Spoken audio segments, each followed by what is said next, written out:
Topic for the discussion today is bribery and corruption.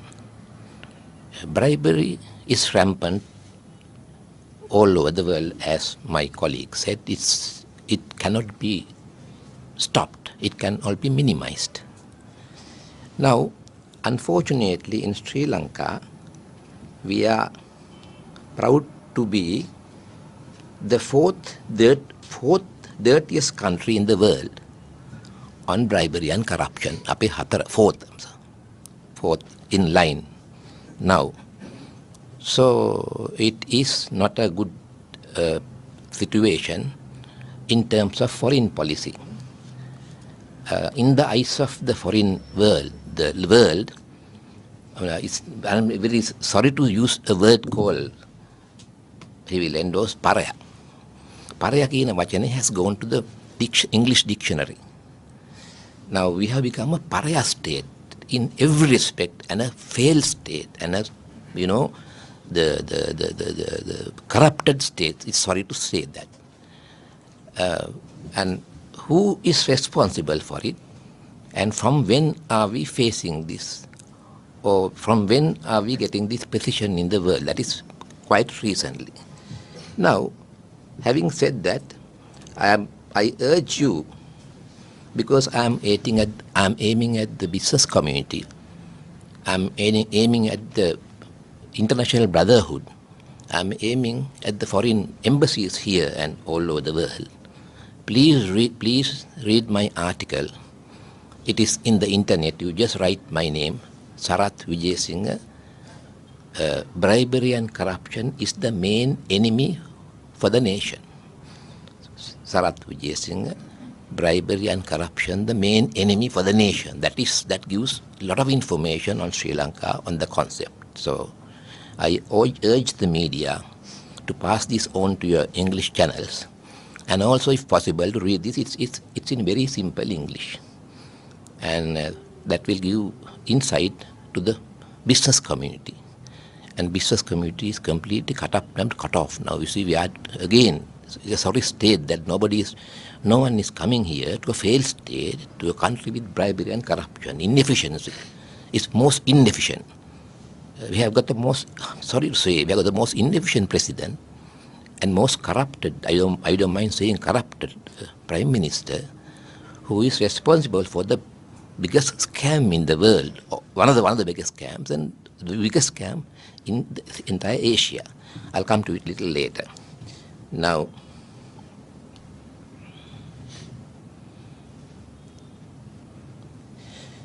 you see, when there is bribery, corruption, there can be no law and order. Obviously, there is no law and order. It's a crime state now. You can see shootings all over.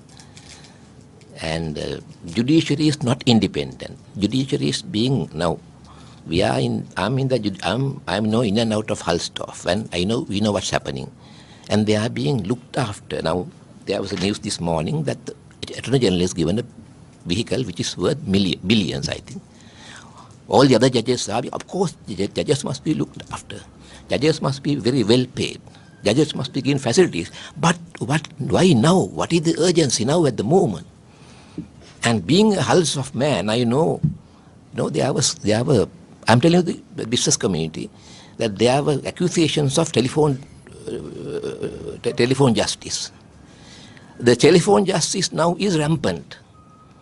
Telephone justice is just before the appointment or the promotion. There will be telephone calls to so and so and so and so. So it's, of course, I have the highest regard for the judiciary, and still we have high hopes on the judiciary. I'll be writing an article now requesting the judges and the judiciary and the other AG not to accept these perks. It's a indirect bribing the judiciary. The way they are bribing the parliamentarians, legislature. There's a lawyer called Kodituak who has done a lot on this one. I admire him.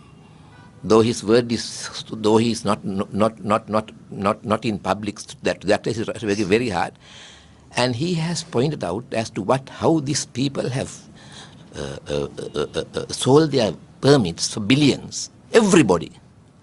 every legislature, everybody. So that shows the corruption start from there. And there are, of course, apart from the Prime Minister, who is white, who says white, but now I don't think it's so, you can say so now any longer. And then the President too, I mean, your media, the media knows, you know in and out of it. You know other scams that are there, so I don't have to mention. So everybody is up to bribery and corruption indirectly and indirectly. It's a sorry story of affairs. And then I have a request from the business community and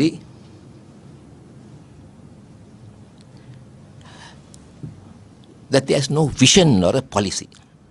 There's no foreign policy for us now.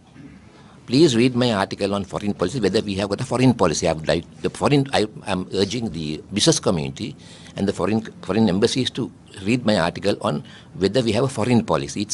Three of them go in different directions: the President, Prime Minister, and the Foreign Minister. It's in I don't have it in detail, but there's no foreign policy.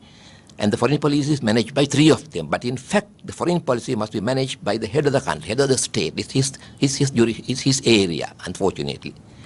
So you see, where can be good governance? Where is bribery corruption, erratic bribery corruption? How do you develop the country without a proper foreign policy? Why should the foreigners come here? Why do people come and invest here? So that shows that we are in a crisis. It's sorry to say about my own country. It's reaching a failed state now, a pariah state and a failed. It's very, very sorry to say that, but these are facts. I'm telling the business community now. You business community and the foreign community, you were responsible for the change. You were responsible. You interfered. It's interference. It's very sorry to say that. But now, the people have realized they are in trouble. So, but I'm requesting you, please don't make it worse now. Either leave us alone or help us to recover or help us to regain our country. Help us to have freedom of expression, the independence of judiciary, the rule of law. Those are things that we are needed. So therefore, please leave us alone and then help us in the proper direction. That is all. I mean, if you really want to, if you really a friend, that is all that we need from you. Well, to end, I say to the business community, the international community and the ambassadors and embassies, that we are in trouble. But we have trouble, every nation went through difficult periods. We are going through a difficult period. I'm sure we will get over the difficult period. We are an educated nation. We are a nation with so many resources, and we give priority to education. And we are a cultured nation. And we have been the most senior member of the international organization. And then we have talents all over the world. And therefore now, in this crisis, we have a crisis here. Please understand us and please help us. And in the business community, please be patient and let us work together for a change, and let us work together to develop our country and to be